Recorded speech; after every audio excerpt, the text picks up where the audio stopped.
Hello. Hi. Hi. So I'm Jared. I'm here with The Empty Yellers, and we're going to do a short interview for the Vocalist magazine.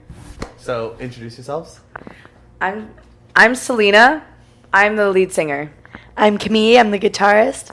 I'm Marie. I'm the drummer. And I'm Esme. I slap the bass.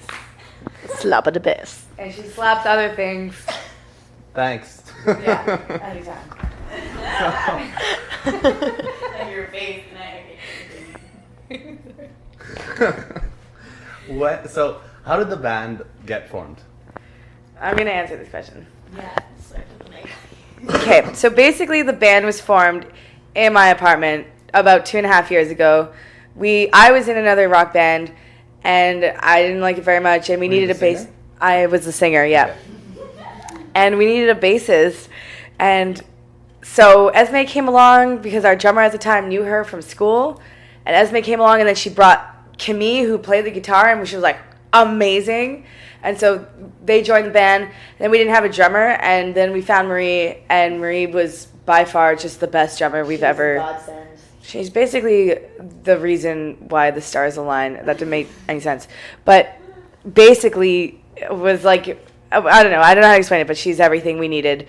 And now we are the Empty Yellers, and it's funny because it was not intentional that we are all girls, but it was very intentional that we are all very good musicians. It was I think. almost the opposite of intentional, actually. I feel like every time a new member came, it was like, oh, like another More like girls, girl, more like girls. yeah, like this is gonna get into like a cat fight or something, and then it just worked out so perfectly. I actually, for a very long time, because we really just met each other and didn't know each other, but we knew that we had to play music together. It was You a guys weird didn't vibe. know each other before the. I mean, me and Esme were really good friends. Okay. But I met Celina. I had randomly been to her house for a party once before, and I feel like we probably hated each other when we first met. And then We did. A friend I met at my school. Like I went to Vanier, and a friend there knew, like her boyfriend knew them or something. yeah, I was asking around like if anyone knows a drummer, and he's like, oh, like my girlfriend's friend plays. Okay. I'm like, okay, like I'll text her. But basically, for a very long time, I was like, why are these random people in my house playing music with me? I was like, who are these people? And I actually hated them for a really long time. Not hated, but we didn't get along. I was like really resentful. I didn't understand. Defensive. And now we love each other and we live together, and it's just like it's fate, and we're gonna do this, you know. Anyways, So no, you keep the mic. So you guys have been playing now for like a decent amount of time together, right? Yeah. And it's been 2.5 years that we've been playing together. Okay. And it's like progressed, and now you're about to launch an EP. So what's the evolution of this band been like? Because it has been progressive and it has been steadily getting better. So what's that been like? It's been amazing, if I can tell you, dear sir. It's been just fantastic.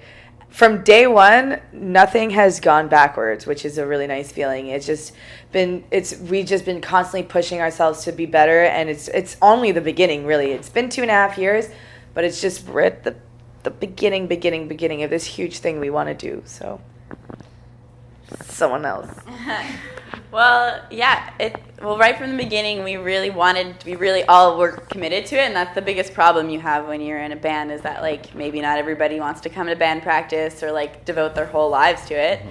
And we were also like we were only 17 and we were still going to school full time, and we just kind of had another whole plan for our lives. And then it just became obvious that if we wanted to really do this, we would need more time. We needed to work to make money. We needed to like have meetings and do whatever. So we all quit school and we all moved in together, and that was even harder for like Marie, who came in later, and she was like a year younger, and we were just like, okay, like this is the band and we're doing it, and you got to quit school and you got to move in with us. And she was like, yeah, and we were all like, yeah, this is what we're gonna do because we like it makes us happy. And it was kind of crazy, but yeah, We're actually all insane. We're insane. But looking like from it feels, because it's a slow evolution, it's weird. It feels like it's hard to see that from our perspective, I feel like. But then when I looked 2 years ago when we were like, I remember being so excited for our first show at Crowbar, like a little kind of thing that I was just like freaking out about. I was like, this is so cool.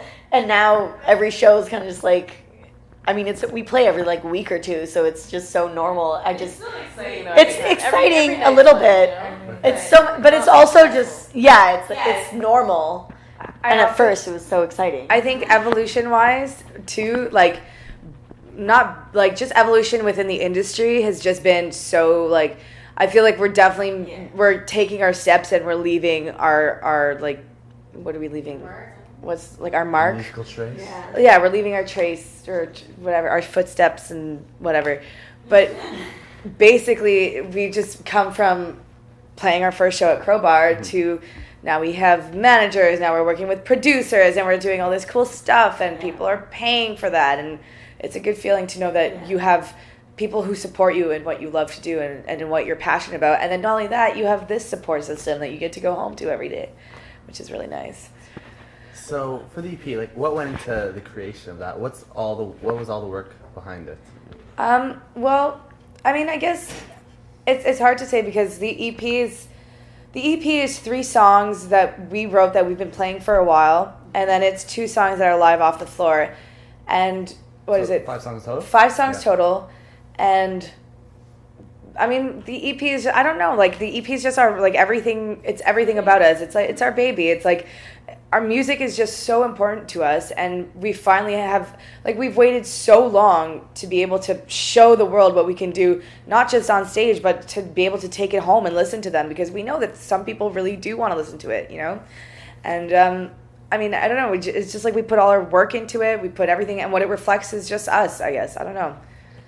And my deep, dark, lonely thoughts. I feel like most of the work was, I mean, actually recording the EP took maybe, we've spent like a few hours on it, maybe like 9, 10 total or something like that. Okay. Spread out over months. Yeah, spread out over a long time, but most of the work. Why that? Like, Why so few hours or why spread out? why so few hours and spread out over a month? Yeah. Well, first of all, That's unusual for the... Yeah, well, like, our work schedules are all very different, too, so it's hard to, like, coordinate studio time that would work, but mostly, like, what's going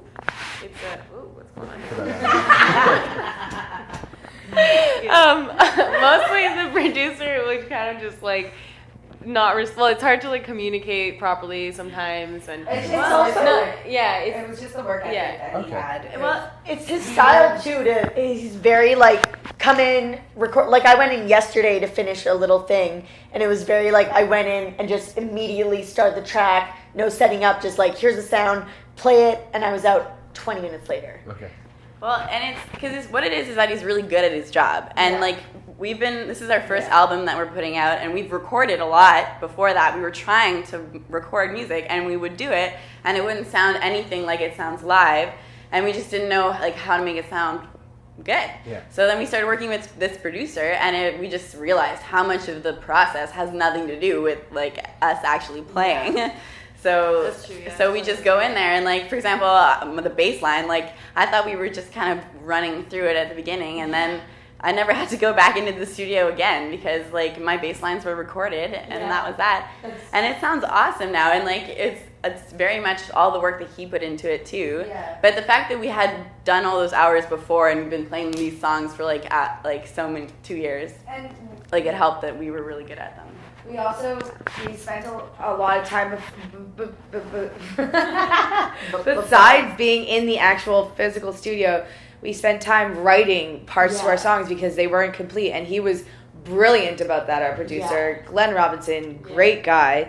He was like, this needs this, you need to do this, like this is missing this, and we were like, thank you so much. Yeah, and what I was going to say, like, it's very few hours in the studio, but there's so much after the fact that working, like, I think we spend half our time having band practice and half our time, or maybe more, just having meetings and, like, like, figuring out, you know, promo and this and that, and all. There's so much stuff to do, and, like, to contact. There's so much shit that you wouldn't think there is. There's so much work to do, and we have a launch in 2 weeks, and we're all projecting right now because we're freaking out about it. But it's all good. It's going to be amazing. Yeah. So I think that, like, the process of the EP was, like, a lot of that, a lot of preparing. Also, if I may just add, the EP is called Hydro Bill, and that's, like, an inside joke of ours that basically, just because in life we have to tackle so much stuff, being an all-girl rock band, we constantly have to be put under, what's the word? Scrutiny? That's really fancy, but what he said. And basically, we're all being magnified because of who we are, and it's inevitable, and it's not exactly what we want, but we're going to use it to our advantage. So we have to work really hard, and we've always had to do that. And now finally, we're putting out a product that we can be really proud of, and that we believe that is genuine, and that it reflects who we are, and all that stuff. And I don't know, I think it's special. Can you talk about the name? Oh yeah, the name Hydro Bill comes from an inside joke. So basically, if anyone thinks they can fuck with us, if they think that they can tell us we're not good enough or we'll never be able to do anything, we say, haha, one day they're going to be asking us to pay their hydro bill. So it was a joke that her and her dad used to say all the time, and it was just too good. Because that's kind of our thing too, is that like breaking expectations. yeah. Don't project. Did you have something? No, I don't. Do you have more questions? Yes, I do. Ramble on a lot. Yes, I do. So you went on about being an all-girl band. You're under scrutiny, as she was thinking. What effects has that had? Like being an all-girl band. Do you feel? Well, yeah, you go first. Well, yeah, we'll both go. Okay. So, yeah, well, the biggest thing I think is just that everyone has an opinion about it, Like, if you hear about a random band, you don't have an opinion. You're like, okay, there's a band, But as soon as you hear all-girl rock band, everyone has an idea. They're like, okay. They're like Spice Girls. Yeah, and most of them have been, like, purposefully manufactured by people who are, like, doing a gimmick. And most people think that is what we're doing. And, like, at the same time, we don't want to be like, no, we're not all girls, we're just a band, because we are all girls. And that is a big part of our music and, like, how we like to dress and how we live together. Like, I don't think I could ever live with, like, a bunch of boys. Like, I don't know. Anyway. Ew, boy cooties. No, I'm just kidding. But anyway, so we always feel like we have to, like, really justify the fact that we're not doing gimmick, that we are all musicians and we're all in this because we like to make the music that we're making, and Marie's our drummer because she's the best drummer we auditioned out of like fucking 15 drummers, and we had 4 drummers before that, and yeah. I think it's also a good thing though that we're all girls. Sorry, this thing's freaking me out, but because like I find like when people come to see us, we have to play like twice as well as we normally would have to if we were normal, like just a boy band or like. Well, so we put that pressure on ourselves, More of an expectation. Yeah, because like if we were just like. If we were just like another band, people would just be like, okay, so let's just see what their music sounds like, and they wouldn't like have any pre-thoughts about us, like prejudices or whatever. But like this, it's like they're expecting us to sort of not be as good already, so we have to like prove them wrong, which makes us try harder and it makes us like play better. Or that we're like riding on the fact that we're all girls. Like people assume like that because we're not like ashamed of it and that we're not like ashamed to like play on the fact that we're all girls. They're like, okay, well, they're probably not that good at their instruments, so we have to be like, no, look, there's no possibility that that's what's happening. Look how hard we're trying right now, And like we've experienced too much I was gonna say condensation, but we've experienced a lot of people being super condescending, and it's really hard to be like a musician and you believe in what you do and you want to tell yourself that you're good at what you do and that you're going to be better and that you want to work hard for it. And then there's old men telling you how to use your guitar and you're like, actually, I can do this. You don't need to tell me this because I'm a female in this male-dominated industry. You don't have the power to do that, It's not like that anymore. So. Yeah, that's the thing. I find mostly like not only the audience, but the people we work with is a big thing that they'll try to like, oh, look at these little, especially when we were like 17 and first started, and we didn't know shit about it, but we were playing and doing our thing. Like, look at these little girls that are like doing this. I remember one time we had a show, I was at Monkland Street Festival where the guy was like, oh, you have the best sound guy in the country, like, you don't worry about it, okay? And then he couldn't turn Esme's bass amp on. Yeah. And like, just kind of trying to like humor us, like, oh, like, this is the biggest show you'll ever play. Like, don't worry about it. And then it was just bullshit. And you know what? We saw that person, like, a year later when we were playing Oyster Fest. And we're like, we're still going, mother... you know what I mean? Like, it's constantly people... And I don't know if that's a specifically... if that's a girl, like if it's specific to being a girl, which I personally think that yes, it is. Young. Yeah, that's That's young, the and thing, I think too. it's because it's also a music thing. I think people are in the music industry are constantly trying to like put each other down because they want to be better than other It's a people. lot of competition. Yeah, it's competition. And like we just got really lucky because we met a lot of musicians who aren't like that, and they just want to share with us, and we just want to share with them, and they support us. And maybe that's a Montreal specific thing, I don't know, but just really great people, which is awesome. But we have met the few who have just been like,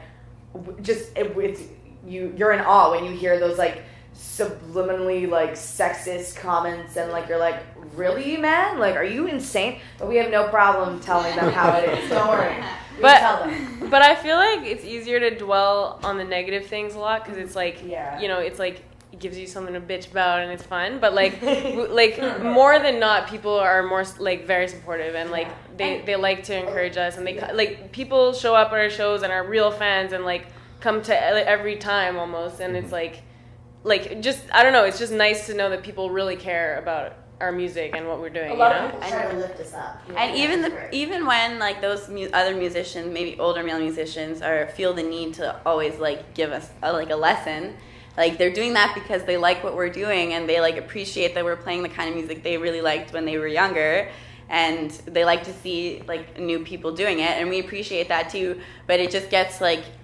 We know that on the inside it's a compliment. We take it as a compliment, but it's just a little bit frustrating because sometimes we just want to be professional, you know? We just want to be like peers. Yeah, like I feel like the intention behind like there's some much more like older generation men will often like kind of have good intentions by trying to teach us things and like trying to be like, oh, you know, like you guys are pretty good, or for women, you know, or like say things like that. Yeah. And they don't mean it in a bad way, but they don't realize how condescending that is to be like like one guy was like, we don't think of you as women, we think of you guys as musicians now. And we're like, yeah, but we're women too. We're just musicians, Please you know, think like of me as both. and That is what I yeah, am. and he wasn't trying to be insulting. He's like smiling like a fool, and we're like looking at him like, dude, do you realize what you just said? You know, and it's so like the intention's good, but it's just like. And most people are awesome. Like she said, Yeah. most people are awesome. Most people love it. And the greatest part is when people who don't usually love rock and roll are like, I don't like rock and roll, but I like what you're playing. And we're like, okay, so you like rock and roll, but you didn't know it. Yeah. But that's the best part. So next question. Okay. Too much intensity. Sorry. So the album launch is coming up very soon. So what's the plan with the launch itself and the shows afterwards? Okay. Since the album is out now, that's gonna The album. change things. So yeah, I mean, our plan. Mhm. Our plan that we hope to have works out. We're basically gonna release this EP. We're gonna have a huge launch. It's gonna be a great time. Be at OBB. Where is it? We're gonna have an after party. It's gonna be fantastic. So where's the launch itself? It's at Cafe. It's at Petit Campus, Okay. which is attached to Cafe Campus. I don't really understand how it works. It's on Prince Arthur. It's just the floor below. Okay. Yeah. Oh, okay. Is it? Oh, is it? I know that. You know that. And then Okay. basically there's an after party across the street at our good friend's restaurant. It's called Orange Burgers and Brunch. And so the goal is basically we're going to release this album. For the most part, we just want to have fun and we want people to hear it. I think it's important for us to finally, like, we've been playing for 2.5 years and we haven't been able to give a physical product because we've been in school, we had no money, it takes time. And we finally can do that. So we want people to get it, to listen to it, to love it, and hopefully we can prove ourselves that we're just as good on a record than we are live. But after that, we hope to book a tour or something, play some festivals. We're actually going to go apply for some festivals today. And we're hoping to play some higher end gigs where we don't have to just show up at pubs, although that's a lot of fun and we respect it and there's no shame in that. We also really want to play some like higher end gigs and go on tour and like meet the world and show ourselves. And we're gonna make a music video. We're working with some great people. That's something that's really special, is that we've had the opportunities, like they just come from everywhere, and it's like a sign, it's just people just are giving us stuff. They're like, let's make you a music video, let's put you in the studio, let's do this for you. And we're like, thank you, because they understand that we believe in this so hard. It's our baby, But yeah, we do plan on going on tour. Like touring outside. I think we're probably gonna start with, just because it gets. Are you crying? No. Oh, okay. I think we're just gonna start with probably a Canadian tour, although that's like a vast territory to cover. That's huge. Like I think it's gonna be like a little Canadian, like, hey baby, little tour. On this side of the world. Yeah. Probably just a little Still bit of super Eastern. vague. It's gonna take time though. Yeah, no, we don't have anything set up right now. Okay. It's gonna take time, but we're gonna do it. I think that's really important for us too, like to travel together, to experience life together. I mean, we're all really, really young, and we have to do this. So we're gonna go on tour after the EP. We're gonna play on the radio, and we're gonna just show Montreal more than anything that we love Montreal, and that we love music, and that we want to represent this city, and that I don't know, we just have such a big point to prove, and I can't wait for it to be proven. Like, you don't understand. It's gonna be so okay. It's gonna be so amazing. That was beautifully said. Thank you. Anything else you guys would like to add about Yeah, please. the I band? sound like an idiot. I'm the most uneducated one in this band, and what are you talking about? Shut up. Wait, what was? I can't even remember what the question was. Anything you guys? Anything She you went wanna on add? this beautiful rant. It was- No, it was I can't beautiful, top honestly. that. That was No, beautiful. you're first again. No, we don't have anything. All we want to say is thank you for interviewing us, and come to the EP launch. We're gonna have a guest rapper on one of our songs. She's so She's cool. really On cool. The which whole song? Princess on our song Warrior. Okay. If you know that song, there's a little like breakdown kind of rap part. It's gonna be really You wouldn't know good. the song yet. I don't It's not know. out, but You know that song Warrior? Anyways. But and the holds are opening, they're gonna be fucking awesome, and we're gonna get really shit faced, and it's gonna be really fun. Yeah. Perfect. Well, Yeah. thank you very much. Thank you for having us very much. Sexy. Cool. That's me.